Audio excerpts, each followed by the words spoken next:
Gikumpirma sa Tarragona Municipal Disaster Risk Reduction and Management Office kun MDRRMO nga dunay pipila ka mga balay ang naguba daplin sa baybayon sa Purok Bakulin, Barangay Lukatan, Tarragona, Davao Oriental tungod sa kakusog sa hangin niadtong Hulyo 10, 2026. Sa interview sa DXDC RMN Davao kang Dennis Awing gikan sa Tarragona MDRMO, iyang gibutyag nga nadawat nila ang report alas 5 sa hapon na diin na siren sab nga usa ka balay ang totally affected, 7 ang partially affected ug 8 ka pamilya ang apektado sa maong hitabo. Subay nini masama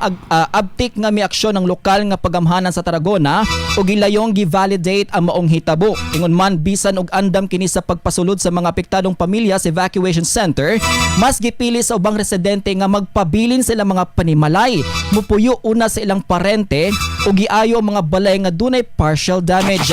Gani mga kasama, nagpahimangno ang MDRMO sa Tarragona ngadto sa mga residente nga nagpuyo duol sa baybayon nga magpabiling alerto o magbantay ilabi na kung dunay kusog nga hangin ug dagkong balod aron malikayan na posibleng peligro.